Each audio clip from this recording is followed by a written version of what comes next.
Well, hello, retro computing enthusiasts. Mike here. Welcome back to my channel, and it's time for another episode of Retro Computer Find of the Week. And what have I got today? Well, it's pretty transparently obvious, even with the cover on it, what's underneath here. So, I'm not even going to have a reveal. We're just going to say, okay, I got a TRS-80 Model 1 here. They're pretty distinctive, even under their dust covers, because they got a radioshack TRS-80 microcomputer system on them. So I've got a TRS-80 Model 1 here, and I'll talk a little bit about this computer, where I got it, and what my plans for it are, okay? And what condition it's in. We've got some condition issues here with this computer. I've had a pretty good run of computers that I can just plug in and fire right up, but I don't think is going to be one of them. In fact, I know it's not going to be one of them because it's got some issues. So we'll talk about this and what I got with the computer, because I got some pretty cool stuff with it. Now, over here on the upper left corner is my Nabu computer. You can just ignore that. That is not part of this group. But I will put a link in the upper right to my Nabu playlist if you're at all interested in seeing that, because I am up to like 14 episodes on working with the Nabu over there. So you might be interested in that. Anyway, the backstory on this. Recently, a friend of mine who I worked with for a lot of years at the company I retired from, her husband died suddenly, unexpectedly. And he was a retro computing enthusiast. And well, she has to downsize. It's a very sad story. I won't go into a lot of the details, but she has to downsize and move. And she basically consigned a lot of his computers to me to sell for her. And I have gotten rid of almost all of them for her. Got her some money so she can move. And she called me up the other day and said, "Hey Mike, I've got another box of Dan's stuff for you." So I went over there to see and pick it up. And she said, "Okay, this box is different. This box is for you. You don't have to sell it for me. Just, if there's anything interesting in it to you, keep it. Do whatever you want with it. If you don't want it, just throw it out." And I was digging through the box. There was a lot of different stuff in there. There's some tools, some soldering irons, some RC airplane stuff, and a TRS-80 Model 1. And some manuals. Got a couple manuals. And, we'll take a closer look at these manuals, but they are also full of cassette tapes. There was a power supply. The rest of the cables are missing. I don't have the cassette cables. I don't have a cable to go to the monitor. The monitor that would have been sold with this would have had its own cable to plug in, but there's a way to make a composite cable so I can plug this into any monitor or TV that will take a composite input. We'll talk more about that in a minute. So anyway, I'm looking through it and I said, "Oh, cool, there's a TRS-80 Model 1 in here." Of course, I look a little closer at it, and it says level 2. So yeah, this has had the level 2 upgrade. And in fact, if I look through the, it probably won't show up, but if I look through the heating vents on the back, I can see the ribbon cable going over to where the level 2 EEPROMs would be. So this has had the level 2 upgrade, which is kind of cool. So, okay. Let's see what came with it. So we got a couple of folders here full of cassette tapes. Let's see, Space Shuttle, Micro Chess, Editor, Assembler, Keyboard Debounce Systems, KB Fix, TRS-80 FS1 Flight Simulator, Program Conversion, Level 1 to Level 2, Air Flight Simulation, Data Conversion, Level 1 to Level 2. Got TRS-80 Microcomputer Technical Reference Book with schematics and all kinds of info in it. Editor Assembler Instruction Manual here. So this is all good stuff for a hardware hacker like me, let me tell you. And then over here, got some more games. Star Pilot, Backgammon, Hammurabi. Hey! Hammurabi's one of my favorite games. I have a video of playing that on one of my other computers. Space Taxi, Blackjack, System Tape, Level 1 Basic only, and a couple of blank ones. Let's see, Air Flight Simulation, some Blackjack, Backgammon, blackjack, backgammon, video display, operating instructions, program conversion, data conversion, micro chess, keyboard debounce, and real-time clock. Oh, there's some. What's this in here? Looks like we got a basic printout of something. Tic-tac-toe, checkers, draw, program listings. Okay, hey, there's the program listings for some of this stuff in here. It's on tape. Cool. I haven't really even looked through these too much. So, got a lot of good stuff with it. What I didn't get with it, like I said, was the cables. So, I will have to make up a set of cables to go to a cassette recorder so I can use these tapes. Probably not too difficult to do.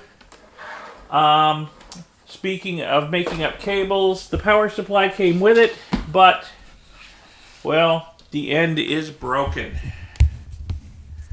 Where it would have plugged into the port on the back of the computer, it is broken. And it might have been that one, which is plugged into the wrong port, by the way. Because that is for the video, that is for the power, and that is for the cassette. So, I have some more of these 5-pin DIN barrel connectors. So, I will... Well, first I got to make sure that the power brick actually works. So I will have to measure the voltages on this coming out of this and make sure it actually works. And then solder a new connector on the end of this. And then we can try out the computer and see if it works. Because I really have no idea if it works or not. I'm assuming it probably is going to work. And if not, it's probably something simple I can fix. I mean, the TRS-80 is not the most complicated computer on earth. Now, looking at it, it's obviously seen a lot of use. The silver paint has been worn off here where wrists have sat for doing a lot of typing over the years. We got a little problem up here. The asterisk colon key is stuck down. So I will have to work on that. Let me find my needle nose pliers. Let me pull it up. If I can get a grip on it. There, it popped up. Yeah, it just wants to stick down. But it will pop up. Okay, so we'll have to look at that. And we'll see if all these other keys work once I get the thing powered up. Probably have to do some repairs on the keyboard. Now, speaking of repairs, I can tell Dan and any other previous owners have spent a lot of time inside this computer because almost all of the screws holding the back on are missing. There's only 2 screws left holding the back on. And I know somebody's been in it because it has the level 2 expansion installed. So, hey, I suppose we could just, here's my Phillips screwdriver. I suppose we could just take the back off and have a look inside and see what we've got going on in here. See if we see any other obvious modifications or damage. Because we only have to take 2 screws out. How hard is that, right?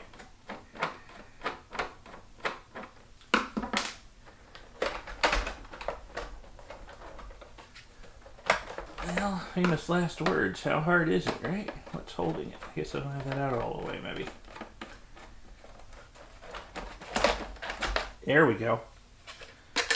Alright. There's the old beast. TRS-80 Model 1. Aside from the original ROM chips, the only LSI circuit in here was the Z80 chip. The rest of it's all discrete logic chips. Let's see here. Can I get this apart without breaking anything? I don't want to break that keyboard connector. There we go. There is the level 2 expansion. And I know this is kind of held on with, well, not very well, with like some double-sided sticky foam. I see that there's actually somebody out there has come up with a 3D printed bracket that will hold that in place a whole lot better and more sturdy. So, yeah, Might look into 3D printing one of those. Let me look at this key here. Yeah, this key. Definitely very sticky. Very sticky key. Okay, we'll have to look into that too. But it's great having a TRS-80 Model 1. I didn't have one, but a friend of mine had one of these in college, who was in my class, and he was just downstairs from me in the apartment where all us students lived. And I was one of the best programmers in the group, so I spent a lot of time down there in his apartment with his TRS-80 Model 1, and programming up, games, whatnot, but also actually doing some of our homework on it. We were all engineering students, and, a computer came in handy for some of our highly technical homework. So, yeah, this brings back memories. It'll especially bring back memories once I get it working, assuming I can. Assuming I can even get the cover back on, which I might do off camera, because it's going to take both hands and a little bit of fiddling.